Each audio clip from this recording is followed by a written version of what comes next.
guys, Ice Knight here with Game of the Month, and this month I am bringing to you Drawn to Death. Now then, this game came out about a month ago, and I was planning to show it for last month's Game of the Month, but you know, things happened.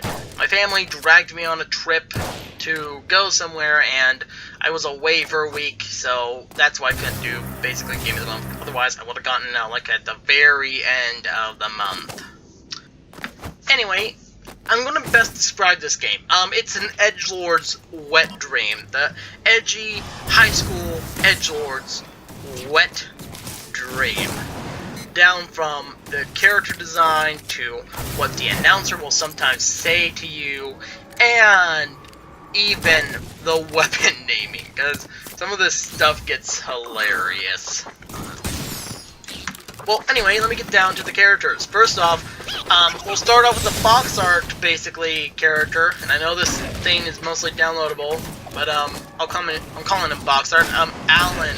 Basically, he's a butcher with a mouse head. Has anyone ever seen, like, It or something from Stephen King's remake? Not the one that is coming out either this year or next year, but the one that was, like, older. I think in the late 90s, early 2000s. I don't know, haven't seen the movie, but I know the character from there, Pennywise. I mean, Alan just gives off the Pennywise field of being just creepy in that sense, but, you know, a bit more edgy.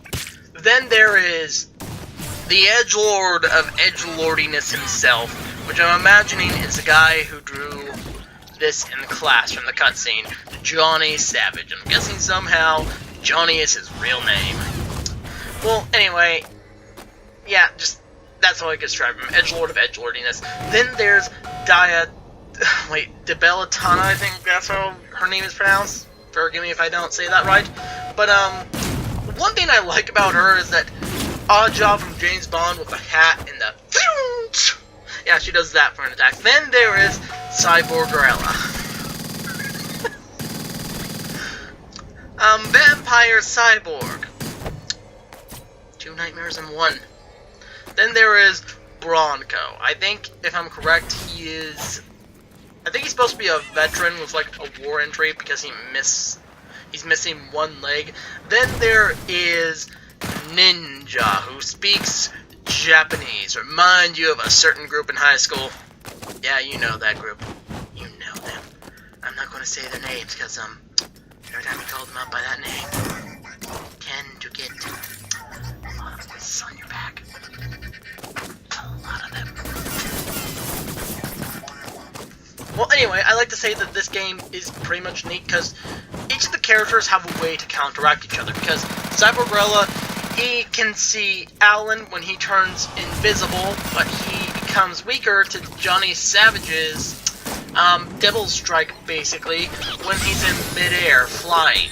Johnny Savage will do damage to Cyborgarella, but I think, and to Divatella, his main demon attack doesn't even affect her. Matter of fact, I actually think it heals her, if I remember correctly. Divatella, I can't remember what she does. She takes double damage from Alan, basically, with his chainsaw attack. Ninja and Bronco basically have ways of countering one another. Ninja does a double attack damage with a certain C attack that she can use by anchoring herself to him and then just zipping herself to him. She does double the damage, and Bronco is immune from her circle special. The controls on this, I mean, you have basically an NES firing an RPG at you, and the name of the weapon is RPG, and then there's RPG use copy. Haven't found out the difference between the two, but I'm guessing use copy somehow does a bit more damage in some way, shape, or form, or is more useful than the regular one. And not to mention, they have a weapon called Uncle Joe. And you know what you do? You fire your Uncle Joe from a coffin like a catapult. I mean, it's spring loaded, you load him up, grab him out of the ground, go like some sort of cartoon. And then there's my personal favorite weapon, the Patriot Act. How do I describe this? It's basically an eagle, bit of America in it. It fires fireworks. You can't get much more American than that. The only way that you can make it more American is that if you shove hot dogs into it to give it ammo. Anyway, here are the controls. Triangle will allow you to switch between your two weapons that you can always equip on every character, like a rocket launcher or, as I said, Uncle Joe. But then circle, you use to switch between your two specials. And now then note, you can't have a weapon and a special out at the same time. It's like, you get 4 weapons to switch through, 2 are already equipped to the character, and 2 you have to equip yourself. R1 is in some way their special ability. Johnny Savage, he basically gets the power to freeze himself in the air and do a Dragon Ball Z to the other side. Davatella, she kneels herself on the ground and she'll do double the damage. Cyborgrella will use his wings so he can get more flight and can do that with his stamina bar. Alan turns invisible. Ninja uses her anchor to basically grapple to someone, and Bronco does kind of a slide on the ground where he can shoot people. Each of them have their own unique ability and something to go with them. Now then, I had one problem to pick with this game from the start, but that problem has been patched out. It hasn't happened to as frequently to me as it did before. But whenever you go online for like a match and you get matched up with 3 players, sometimes the game would decide to say, screw you, and place you in a team match where there are 3 people, and let's just say there's only 2 teams. And it's good for 2 people, but not so much for the other guy, unless the other 2 people are like really sucky, then whatever. Anyway, I'd like to say that the overall feel for this game is somewhat nice. Though for me and the camera sensitivity, I think this is more my problem on the control scheme of it.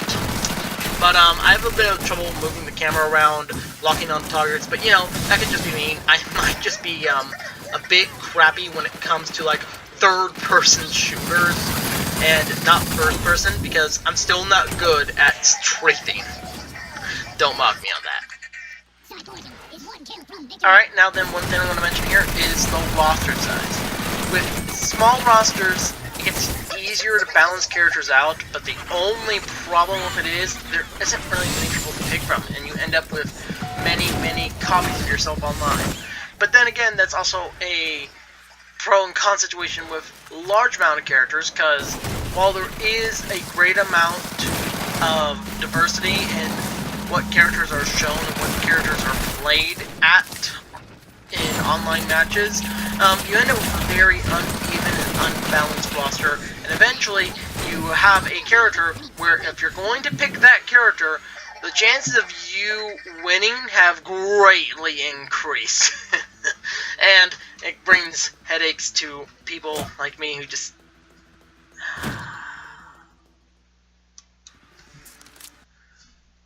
Hey guys, Ice Knight here, just saying, I forgot something.